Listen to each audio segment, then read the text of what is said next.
সবাইকে আজকে একটা মিনি ব্লগ নিয়ে হাজির হয়ে গেলাম।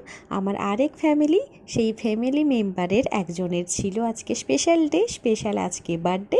তো সেলিব্রেশন করার জন্য আমি আমার বাড়ি থেকে, আমার দিদির মেয়ে সঙ্গে ছিল, আর সোজা ট্রেন ধরে পৌঁছে গেলাম মেদিনীপুর। সেখান থেকে টোটো করে আমরা সবাই আপনা ধাওয়া যে রেস্টুরেন্ট, যেটা মেদিনীপুরে আছে, যারা মেদিনীপুরে থাকে তারা প্রত্যেকেই জানে এটা কোথায়। আর খুব